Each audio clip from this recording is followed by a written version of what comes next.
Hello दोस्तों, कैसे हैं आप सब। मैं उम्मीद करता हूं आप सब बहुत ही अच्छे होंगे। दोस्तों, पिछली वीडियो में हमने अम्ल और क्षार की अधात्विक ऑक्साइड के साथ अभिक्रिया पढ़ा था। आज की इस वीडियो में हम बात करेंगे अम्ल और क्षार का जो विलयन होता है उसकी प्रबलता कितनी होती है, और इसके साथ ही हम पीएच स्केल के बारे में बात करेंगे कि पीएच स्केल क्या होता है और इसकी सहायता से कैसे हम अम्ल और क्षार का पहचान करते हैं। तो चलिए आज का वीडियो शुरू करते हैं। का टॉपिक है हमारा अम्ल और क्षार के विलयनों की प्रबलता। अम्ल और क्षार का जो विलयन होता है, कौन सा विलयन कितना प्रबल होता है, इसकी पहचान हम कैसे करेंगे। तो इसमें कुछ बिंदु हैं, बिंदुवार हम जानते हैं।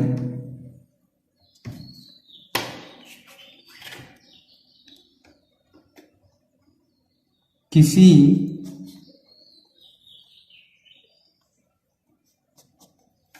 विलयन में अम्ल अथवा क्षार की प्रबलता जानने के लिए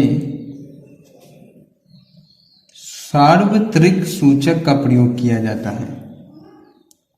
सार्वत्रिक सूचक का प्रयोग किया जाता है। इस सूचक की सहायता से हम क्या कर सकते हैं, अम्ल और क्षार की प्रबलता का पता लगा सकते हैं। यह सूचक जो होता है अनेक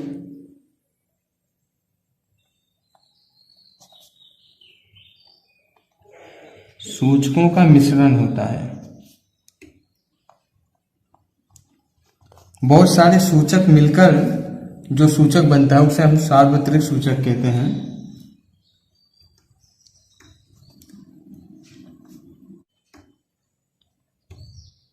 सार्वत्रिक सूचक किसी विलयन में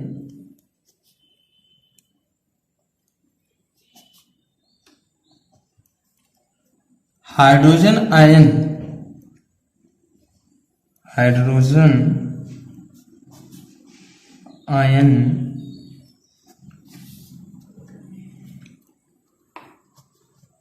की विभिन्न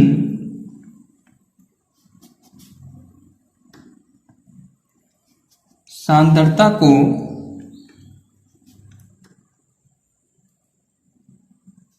विभिन्न रंगों में प्रदर्शित करता है। विभिन्न रंगों में इस तरीके से हम क्या कर सकते हैं, अम्ल और क्षार के विलयन की प्रबलता का पता लगा सकते हैं। टॉपिक है pH scale. PH scale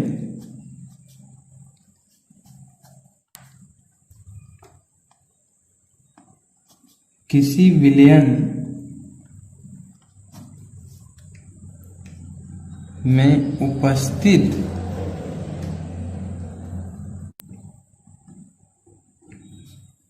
hydrogen ion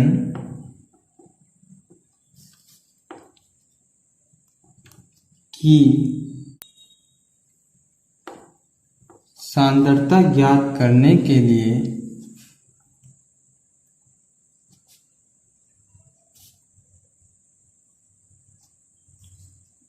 एक स्केल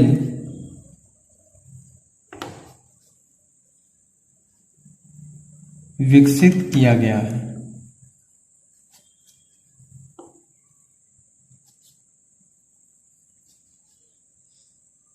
जिसे हम क्या कहते हैं, पीएच स्केल कहते हैं। पीएच स्केल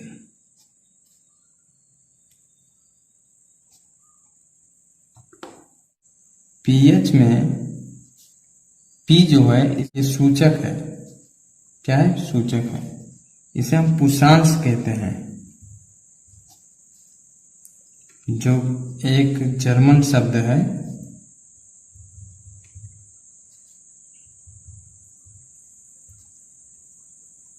पी का अर्थ क्या होता है, पुषांश।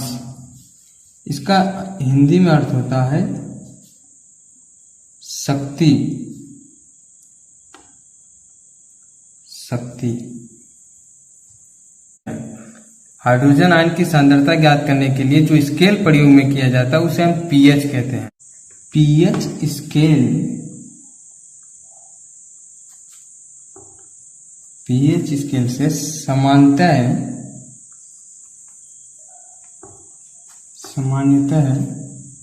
शून्य। अगर पीएच स्केल पे 0 अंक आता है तो इसका मतलब है कि वो अधिक अम्लता है, यानी वह विलयन अधिक अम्लीय होगा। यानी 0 से 14 यानी अधिक क्षारीय। अगर 14 अंक आएगा तो अधिक क्षारीय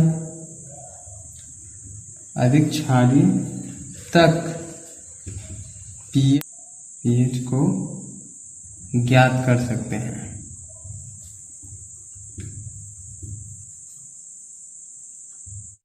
साधारण भाषा में अगर हम कहें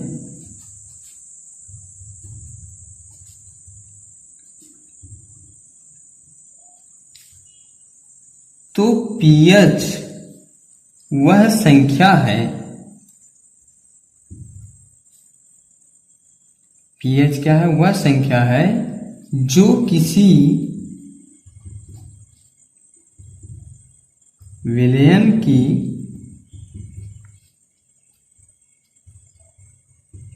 अम्लता अथवा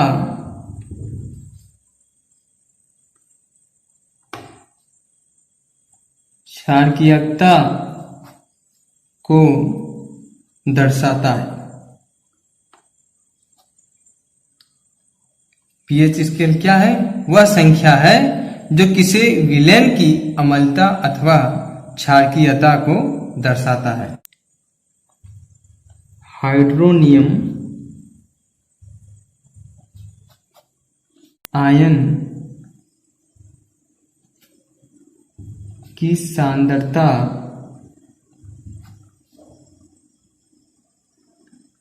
जितनी अधिक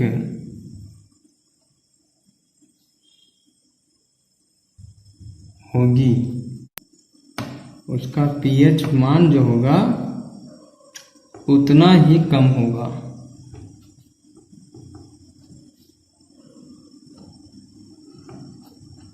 जितनी अधिक संख्या में हाइड्रोनियम आयन होंगे उतना पीएच मान कम होगा, और जितना पीएच मान कम होगा उतना ही वह विलयन क्या होगा? अधिक अम्लीय होगा। किसी भी उदासीन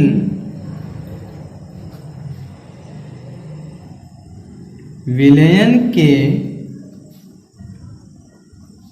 पीएच का मान 7 होता है। पीएच स्केल पे एक अंक ऐसा आता है जहां पे जो विलयन होता है वो ना तो अम्लीय गुण दर्शाता है ना क्षारीय गुण दर्शाता है, तो वह अंक है 7। यानी अगर पीएच स्केल पे 7 अंक कोई विलयन प्रदर्शित करता है तो इसका मतलब यह है कि वह विलयन क्या है? उदासीन है, ना तो वो अम्लीय है और ना ही वह क्षारीय है। यदि पीएच स्केल में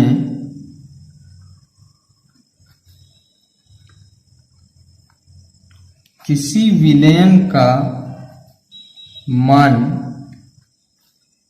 7 से कम है तो यह अम्लीय विलयन कहलाएगा। अम्लीय विलयन कहलाता है। 7 से कम होगा तो अम्लीय होगा, और यदि पीएच स्केल में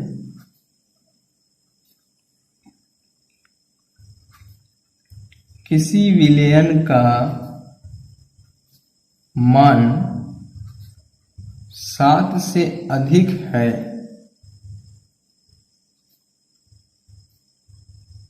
तो यह क्षारीय विलयन कहलाएगा। 7 से कम अम्लीय और 7 से अधिक क्षारीय विलयन।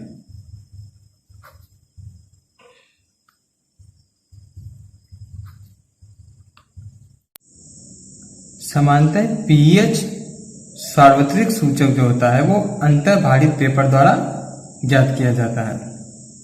देख रहे हैं ये पीएच स्केल का चित्र है। 0 से 14 तक इसमें अंक होते हैं। 0 से 7 तक क्या दर्शाता है? बढ़ती हुई अम्लीय प्रकृति, यानी H+ की सांद्रता में वृद्धि बताता है। 7 का मतलब अगर 7 पे आ जाता तो क्या है? उदासीन है। अगर पीएच स्केल पे 7 अंक दर्शाता तो क्या है? उदासीन है।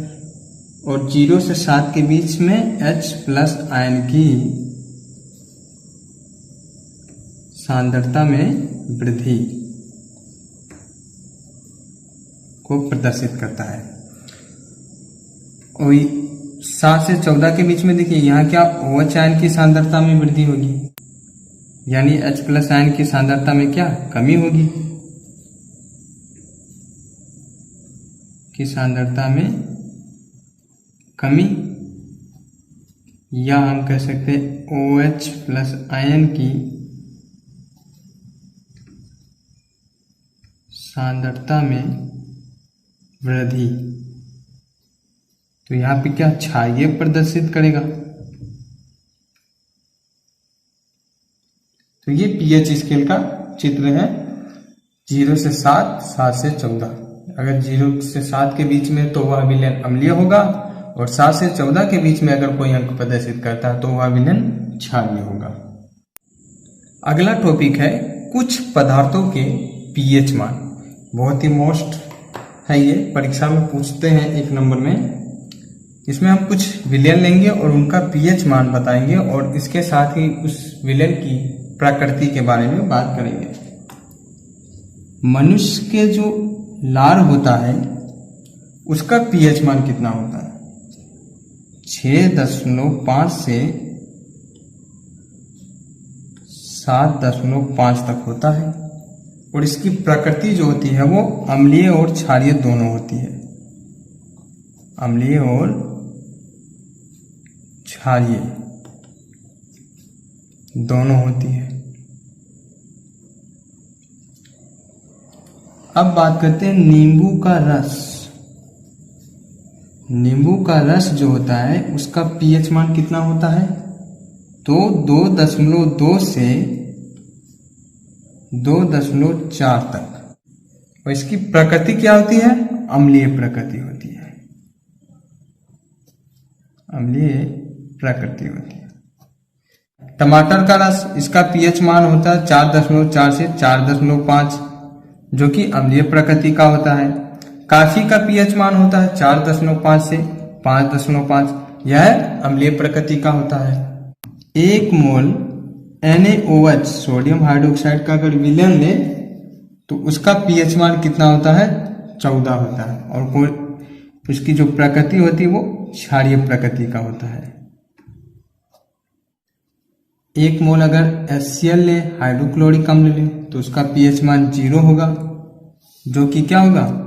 अम्लीय प्रकृति का होगा। अम्लीय प्रकृति का।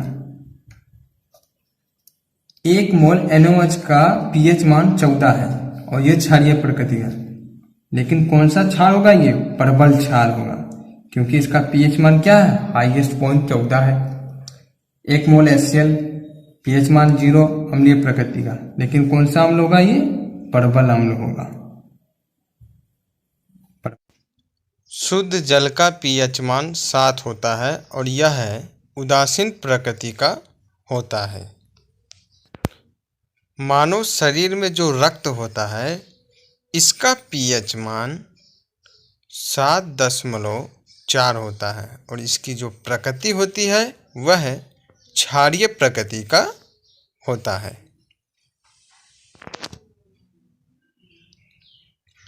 मिल्क ऑफ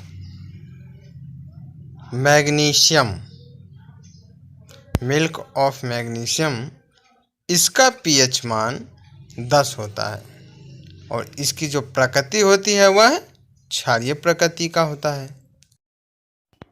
जठर रस, इसका पीएच मान 1.2 होता है और इसकी प्रकृति अम्लीय प्रकृति होती है। मानव शरीर का पीएच मान 7.0 से 7.8 तक होता है और इसकी प्रकृति क्षारीय प्रकृति होती है। वर्षा जल का पीएच मान 5.6 होता है और इसकी प्रकृति अम्लीय प्रकृति होती है। मुंह का पीएच मान 5.5 होता है और इसकी प्रकृति अम्लीय प्रकृति होती है। मुंह का पीएच मान जब 5.5 से कम हो जाता है तो दांतों का क्षय होने लगता है, दांत में दर्द होने लगता है। और वर्षा जल का पीएच मान जब 5.6 से कम होता है तो अम्लीय वर्षा होती है।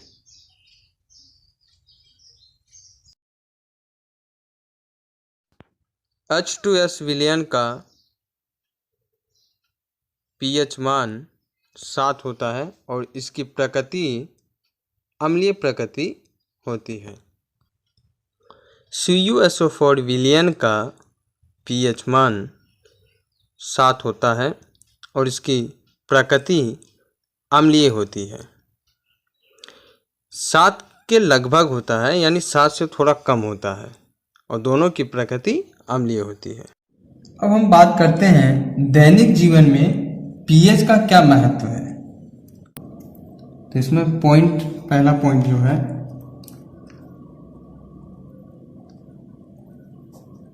हमारे शरीर का पीएच प्रास यानी मान जो होता है वो 7.0 से 7.8 के बीच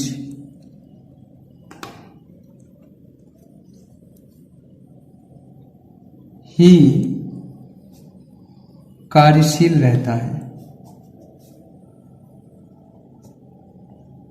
कार्यशील रहता है कहने का मतलब कि 7.0 से 7.8 के बीच ही हमारे शरीर का जो पीएच मान होता है वो कार्य करता है। जीवित प्राणियों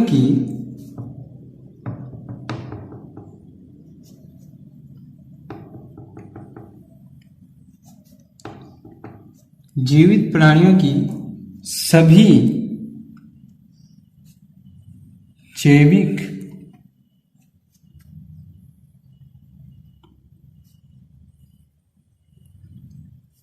गतिविधियां इसी पीएच मान की प्रास में होता है।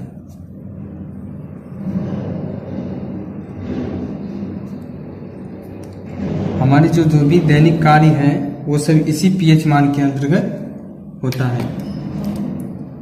दूसरा पॉइंट है,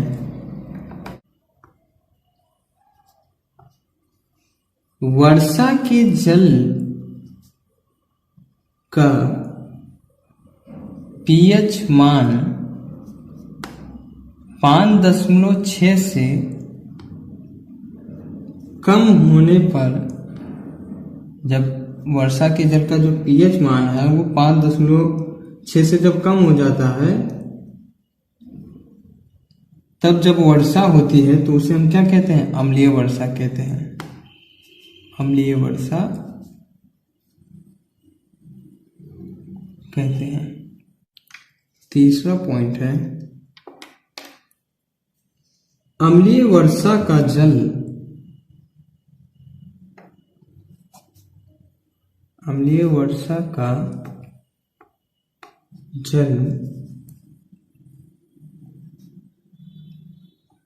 जब नदी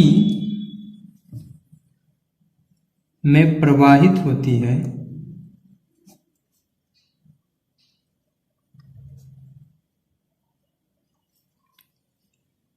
तो नदी के जल के पीएच मान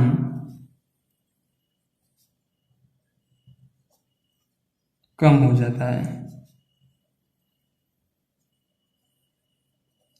अम्लीय वर्षा का जो जल होता है जब वो किसी नदी में प्रवाहित होता है तो उस नदी में जो जल होता है उसका पीएच मान कम हो जाता है, जिससे जलीय जीवधारी जो नदी में जीव रहते हैं छोटे छोटे, उनकी उत्तरजीविता जो होती है कठिन हो जाती है, क्योंकि जल क्या हो जाएगा,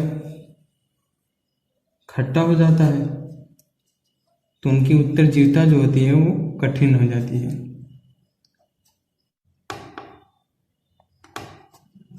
अच्छी उपज के लिए किसान जो होते हैं, अच्छी उपज के लिए पौधों को एक विशिष्ट पीएच प्रास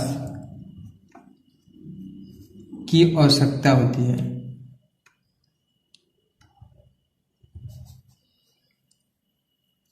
खेतों की जो मिट्टी होती है उसमें एक विशिष्ट पीएच प्रास की आवश्यकता होती है, जिससे क्या होता है, पौधों की उपज जो होती है वो अच्छी तरीके से होती है, फसलें अच्छी तरीके से होती हैं। अगला 5वां पॉइंट जो है, पाचन तंत्र में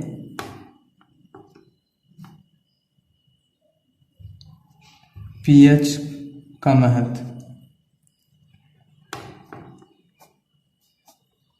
पाचन तंत्र में पीएच का क्या महत्व है? हमारा उदर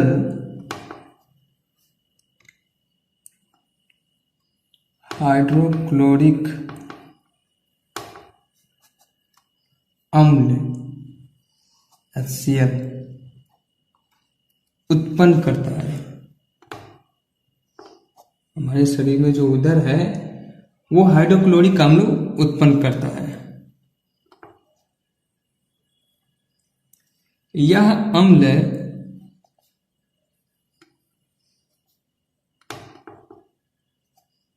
हमारे उदर को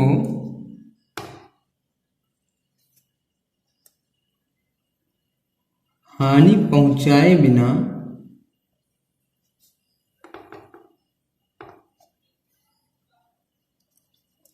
भोजन के पाचन में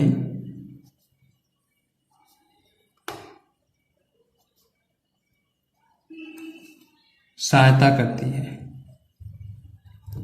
सहायता करता है। हमारे उदर को बिना नुकसान पहुंचाए ये भोजन के पाचन में सहायता करता है। उपज होने पर हमारे उदर में अधिक मात्रा में HCl उत्पन्न होता है। जब उपज होती है तो हमारे शरीर में क्या हो जाता है, उदर के अंदर अधिक मात्रा में HCl हाइड्रोक्लोरिक अम्ल उत्पन्न हो जाता है, जिसके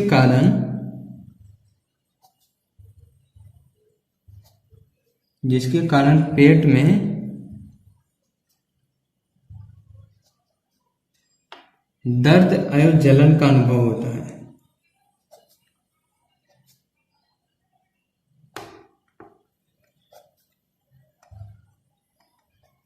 उपज अधिक होने पर शरीर में HCl की मात्रा अधिक हो जाती है और पेट में दर्द और जलन का अनुभव होने लगता है।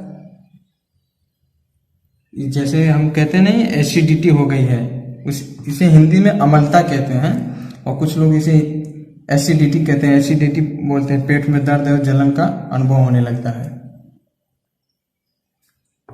इस दर्द से मुक्त होने के लिए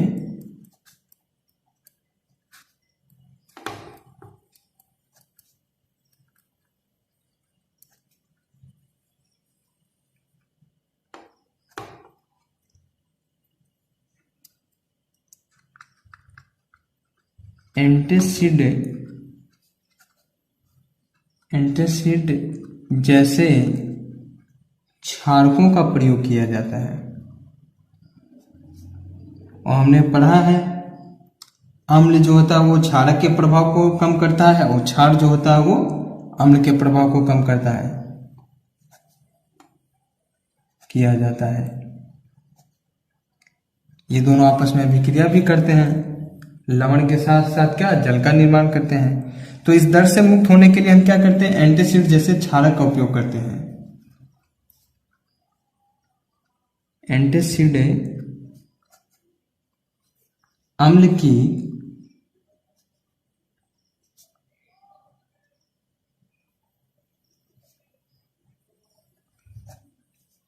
अधिक मात्रा को उदासीन कर देता है। अम्ल की मात्रा को क्या कर देता है, उदासीन कर देता है। इसके लिए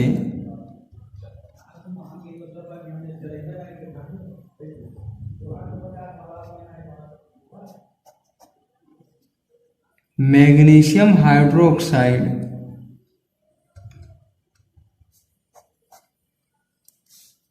यानी मिल्क ऑफ मैग्नीशियम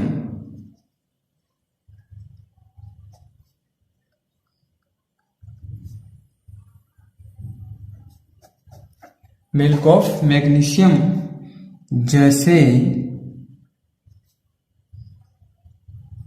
दुर्बल क्षारक का उपयोग किया जाता है।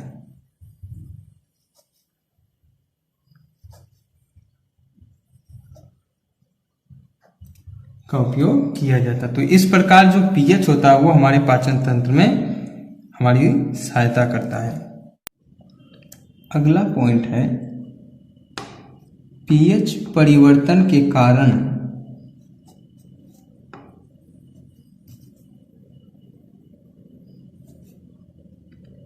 दंत क्षय रोग।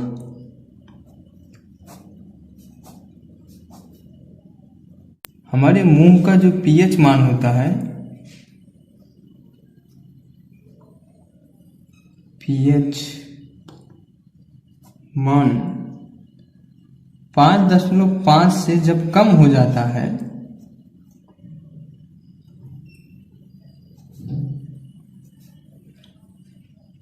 तो दांतों का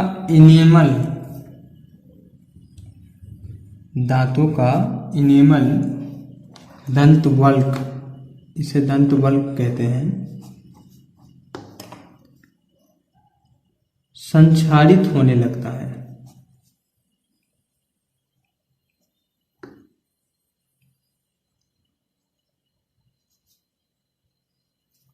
अर्थात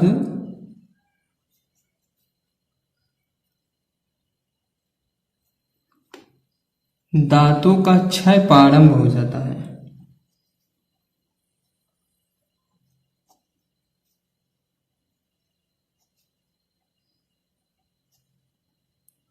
जब मुंह का पीएच मान 5.5 से कम हो जाता है तो दांतों का इनेमल दंतवल्लक जो होता है वो संक्षारित होने लगता है। अर्थात क्या होता है, दांतों का क्षय प्रारंभ हो जाता है।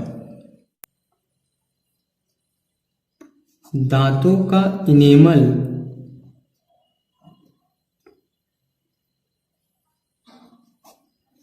जो होता है वो कैल्शियम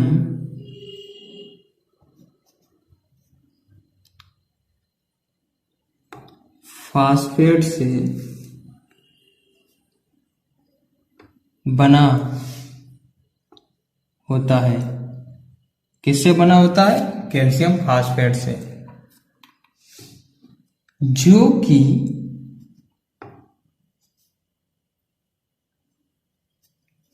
शरीर का सबसे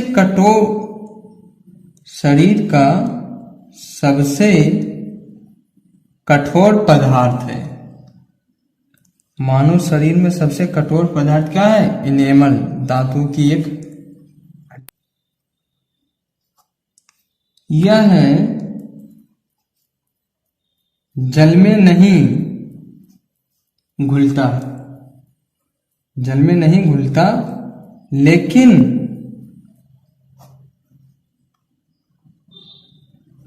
मुंह का पीएच मान 5.5 से कम होने पर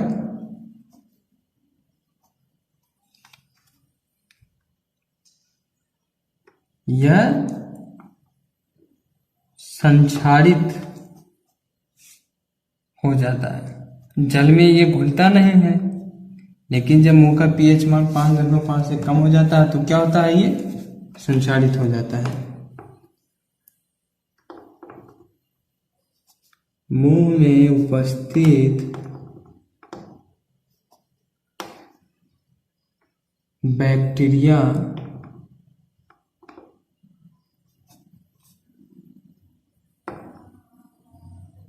भोजन के खाद्य पदार्थों का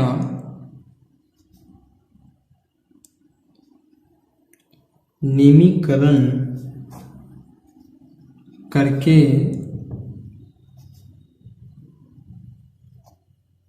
अम्ल उत्पन्न करते हैं। भोजन के बाद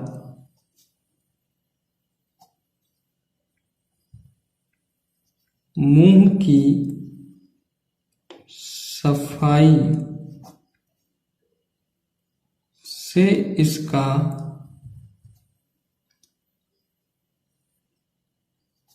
बचाव किया जा सकता है। मुंह में उपस्थित जो बैक्टीरिया होते हैं वो भोजन के खाद्य पदार्थों का निमीकरण कर देते हैं और उससे अम्ल उत्पन्न होता है।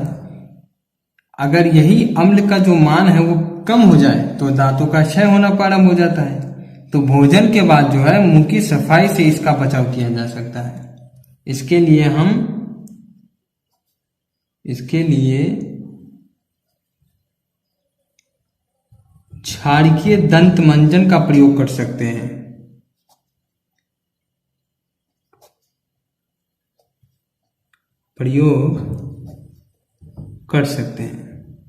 क्षारकीय दंत मंजन की सहायता से हम मुंह की सफाई कर सकते हैं, और जब मुंह की सफाई करेंगे तो पीएच मान कम होगा नहीं, और कम नहीं होगा तो दंत क्षय रोग नहीं होगा। तो इस प्रकार पीएच परिवर्तन के कारण, यानी जब पीएच का परिवर्तन हो जाता है तो दंत क्षय रोग होने लगता है। 7वां पॉइंट है मधुमक्खी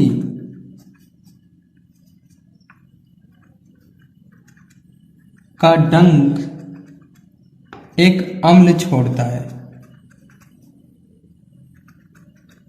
मधुमक्खी जब छेदती है या डंक मारती है तो उसके डंक से क्या होता है, मधुमक्खी जब डंक मारती है तो एक अम्ल छोड़ती है, जिसके कारण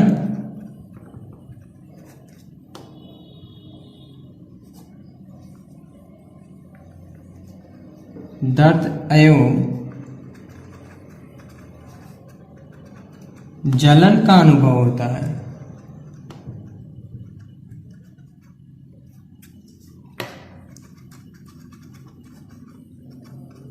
अम्ल के कारण क्या होता है, जलन का अनुभव होता है। डंक मारे गए अंग में बेकिंग सोडा, जो कि क्या एक क्षार है, जैसे दुर्बल क्षार, क्या है दुर्बल क्षार के उपयोग से आराम मिलता है। मधुमक्खी जब डंक मारती है तो उस पर क्या लगाना चाहिए, बेकिंग सोडा। नेटल के डंक वाले बाल मेथेनोइक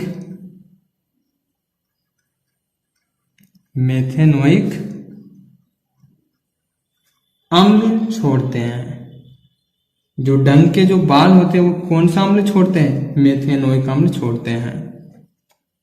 तो ये भी एक इम्पोर्टेंट है, परीक्षा में पूछ सकता है कि मधुमक्खी के डंक मारने पर आप कौन सा दुर्बल क्षारक का प्रयोग करेंगे? तो उसका नाम है बेकिंग सोडा का प्रयोग करेंगे। और ये एक छोटा सा टॉपिक है नेटल। ये नेटल क्या होता है? तो नेटल एक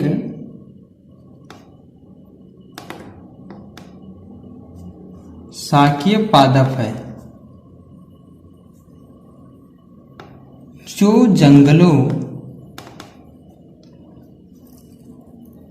में उपजता है। ये कहाँ पे होता है? जंगलों में होता है। इसके पत्तों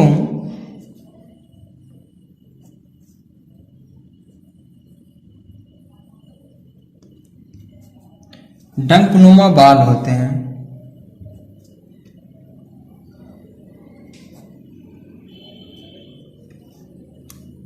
इसके पत्तों में क्या होते हैं? डंकनुमा बाल होते हैं, जो अगर गलती से छूट जाए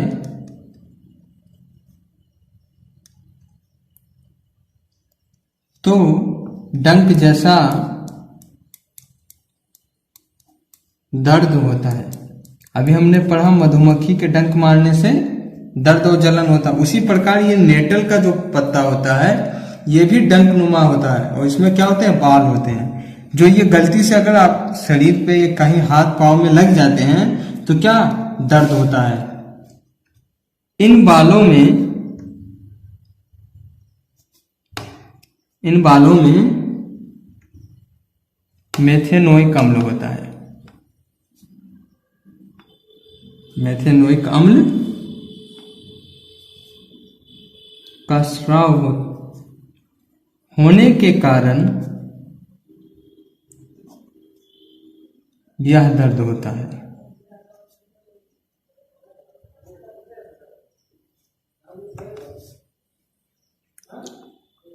पारंपरिक तौर पर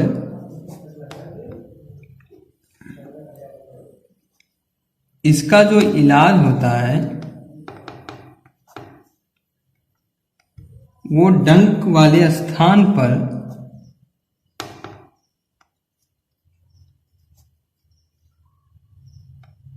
डंक पौधे की पत्ती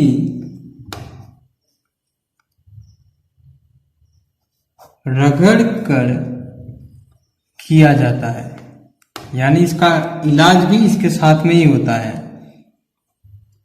जो पौधे की पत्ती होती है आप उसको रगड़कर, जिस जगह पे इसका जो डंक है वो लगा है वहां पे रगड़कर आप इसके दर्द को कम कर सकते हैं। ये पौधे अधिकतर नेटल के पास ही पैदा होते हैं।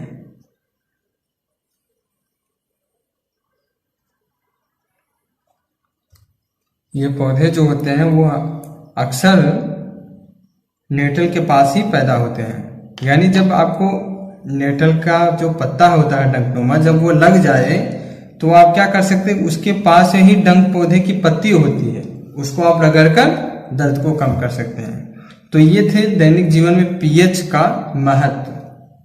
दोस्तों आई होप आपको अच्छी तरह से समझ में आया होगा पीएच स्केल क्या है, पीएच स्केल का क्या महत्व है हमारे दैनिक जीवन में।